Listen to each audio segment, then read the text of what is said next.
I like being a black man. With all the challenges that come with that experience, and with all the hatred and persecution that black men endure, I like being a black man. It's true that I don't know any other way, but then I've never felt the need to try to be something other than a black man. Never tried to texturize the blackness out of my hair. Never tried to bleach the blackness from my skin, voice, or mind. I like the skin I'm in. I like being an ordinary black man. If you could unwrap the package I come in, you'd see that I'm black on the inside too, because I like being a black man. You see, that's where the real choice to be a black man, and like it, was made. That's right, I'm a black man who likes being a black man where it counts most, on the inside. I feel no need to compensate the world for my existence as a black man, and no need to apologize for being a black man in a white, multicultural society. I feel no obligation to live up to other people's high expectations, nor am I influenced to live down to their low expectations. I don't allow others to define my expectations, limit what I think I could be, prevent me from being what I will be, or discount what I am. I'm not a black man who feels I have to be more than a black man, superior or different in some way to other black men to be accepted in a white multicultural society. There are many blacks who don't like being black, undistinguished nobodies who claim all kinds of status superiority or moral superiority over the mass of blacks. For example, they'll call themselves the good black man or the strong independent black woman. With this type it goes beyond groundless vanity. Their entire self-worth is built on the rejection of blackness and imitation of whiteness, both aesthetically and culturally. If you don't believe me, just look at how validated and confident the weavers become when they go from short and nappy to long and stringy. Look at how puffed up the pussy beggars get when they put on a cheap, off-the-rack suit. They are blacks who do not identify with the mass of blacks. They think they're white, and that white is better than black. They are people who don't like being black, and I don't like them. That's why I don't call myself a good black man, or a college-educated black man, or a high-flying black man, or a suburban black man, or a got-it-together black man, or any other self-deluding title. I recognize this for what it is. A pitiful attempt by the most insecure, inadequate, mentally incompetent, socially autistic, and culturally adrift souls among us to escape the black experience by trying to distinguish themselves from the mass of blacks and convince the world that they are something other than just black. Blacks who adopt superficial labels like good black man are nothing more than self-assimilated conformists whose only distinguishing characteristic is their chronic mediocrity. If you're mediocre, you're nothing special, you're average. And the so-called good black man epitomizes nothing specialness. These people lack the cognitive faculty to understand that the attributes they claim to own make them the very opposite of exceptional.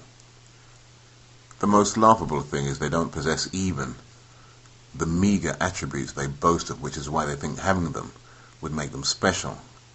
They're just never-beens whose ambition is to be average. Having a job ain't nothing special. Having a college diploma from a second-rate community college doesn't make you special. Not being able to get laid doesn't make you a good man. It makes you fucking lame. Wearing a suit or a weave doesn't make you less black. It just makes you look funny, odd. The self-titled good black man is just the latest generation Uncle Tom, a eunuch who thinks his servile obedience and commitment to a system he didn't create make him an example of superior and honorable black manhood, which only shows just how unintelligent and how lacking in any quality that defines manhood these people are. If he took his impotent self and his female counterpart, the strong, independent black woman, off somewhere and withered away quietly in his non-manhood, nobody'd give a damn about him.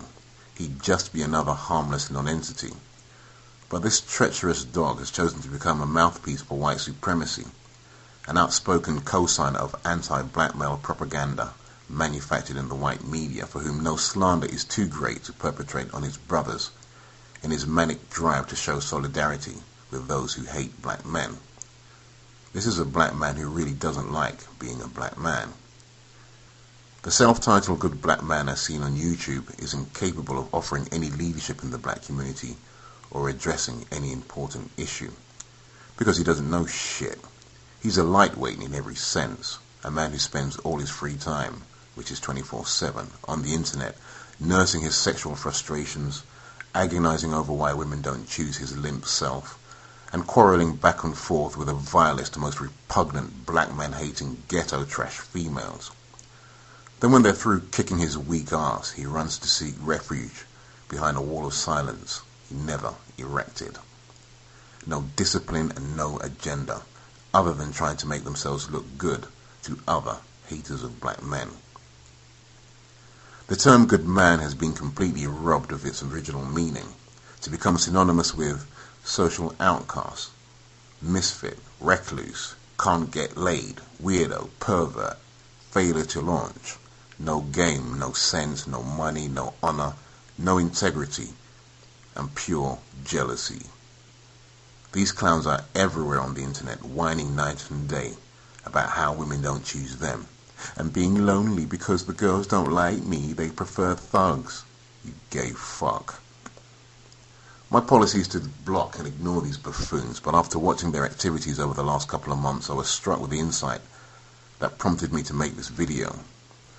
It occurred to me that the utter garbage passing itself off as discourse on community and gender issues on YouTube is nothing more than a distraction engineered to take our eyes off the ball, led by Uncle Toms and their like-minded female counterparts, egged on by weak-minded, trivia-obsessed cattle who feed into the egos of these clowning minstrels.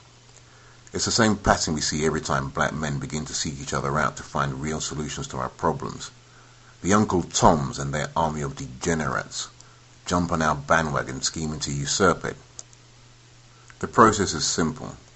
They pretend to be in tune with an emerging grassroots agenda. Then they introduce all manner of non-issue to derail it, and then begin to supplant it with a watered-down patchwork program devoid of all the radical elements we envisioned as the core of the original program. We end up not with a dialogue between conscientious and focused black men, but a babble of noise made by a mob of primitives. We end up with all kinds of divisive ideology being debated or promoted among blacks. For example, multiculturalism, interracial dating, skin tone favoritism, baby mother culture, feminism, religion, phony Afrocentrism, strong independent black women, homosexuality, so-called good black men, and the doctrine of personal responsibility. All worthless concepts that address nothing and have yielded nothing in the black community but division, hatred, and conflict.